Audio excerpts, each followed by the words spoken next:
Hello everyone, பால் கொழுக்கட்டை பண்ணலாமா? என்னோடய புது சேலஞ்சோட ஃபஸ்ட்டு டிஷ்ஷாக பால் கொழுக்கட்டை பண்ண சொல்லி இன்ஸ்டாகிராமில் கமெண்ட் பண்ணியிருந்தாங்க.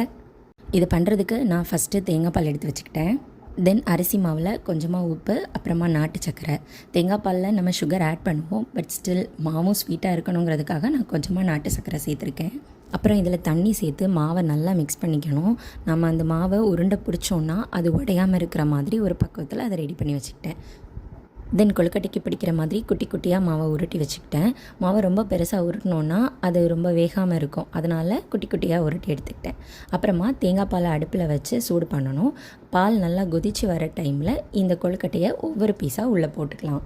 பால் கொதிக்கிறதுக்கு முன்னாடியே நம்ம கொழுக்கட்டையை உள்ளே போட்டுட்டோன்னா மாவு பிரிஞ்சு வரதுக்கு சான்ஸ் இருக்குது. ஸோ நல்லா கொதித்ததுக்கப்புறமா தான் மாவை ஆட் பண்ணினேன். லோ ஃப்ளேமில் வச்சு தேங்காய் பாலில் கொழுக்கட்டையை நல்லா வேக விட்டுக்கணும். ரொம்ப ஹை ஃப்ளேமில் வச்சோன்னா அடி பிடிக்கிறதுக்கு வாய்ப்பு இருக்குது. தேவையான அளவு சுகர் ஆட் பண்ணிக்கிட்டேன். தென் ஒரு ஸ்பூன் அரிசி மாவை தண்ணியில் நல்லா கரைச்சி எடுத்து வச்சுருக்கேன். அந்த அரிசி மாவு தண்ணியும் இதில் ஆட் பண்ணிக்கிட்டேன்.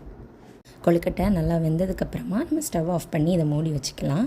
ஒரு 15 மினிட்ஸ்க்கு அப்புறமா போய் நம்ம பார்த்தோன்னா அந்த சூட்டிலேயே தேங்காய் பால் நல்லா கெட்டியாகி வந்துடும்.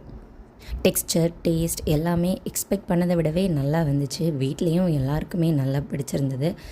என்னோடய சேலஞ்சை ஸ்வீட்டோட ஸ்டார்ட் பண்ணதில் நான் ரொம்பவே ஹாப்பி. அண்ட் உங்களுக்கும் இந்த பால் கொழுக்கட்டை பிடிச்சிருந்ததுன்னா வீடியோவை லைக் பண்ணுங்கள்.